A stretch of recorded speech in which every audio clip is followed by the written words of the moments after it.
12 तासांचा हिशोब आपल्याला फक्त 30 सेकंदात किंवा 1 मिनिटात सांगावा लागतो. आजकालच्या ह्या फास्ट जगामध्ये हेही शक्य झालं आहे, की आपण आपल्या पूर्ण 12 तासांचा हिशोब फक्त आणि फक्त 30 सेकंद किंवा 1 मिनिटात सांगतो आणि त्यापेक्षा जास्त वेळ झाला, की आपण लगेच स्क्रोल करायला लागतो. म्हणजे आपण याच्यापेक्षा जास्त वेळ देऊच शकत नाही आहे आपल्या आयुष्यासाठी. आणि ही गोष्ट केव्हा कळते, जेव्हा आपण डेली व्लॉगिंग किंवा डेली व्हिडिओ बनवायला सुरुवात करतो. म्हणजे नेहमी कॅमेरासमोर राहणं ही गोष्ट काही सोपी नाही आहे. जेव्हा आपण ही गोष्ट करतो तेव्हाच आपल्याला ही गोष्ट कळते. आणि मला खूप अगोदरच कळलं होतं, की बोलल्याशिवाय आपण पुढे जाऊच शकत नाही. शाळेत खूप अगोदरच शिकवलं होतं, की बोलणाऱ्याची मातीही विकते आणि न बोलणाऱ्याचं सोनंही विकत नाही.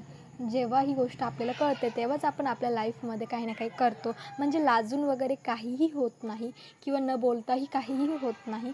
आपल्याला बोलावंच लागतं जर आपल्याला लाईफमध्ये काही ना काही करायचं असेल तर. तर मीही तुम्हाला सांगेल, जर तुम्हीही बोला, तुम्हीही व्लॉगिंग स्टार्ट करा, काहीतरी क्रिएटिव्ह करा. म्हणजे आपलं सेल्फ डेव्हलपमेंट अशा प्रकारे होतं, की आपण कुठेही लाजत नाही, कुठेही बोलायला आपण थांबत नाही. आपण नेहमी यश गाठायला रेडी राहतो.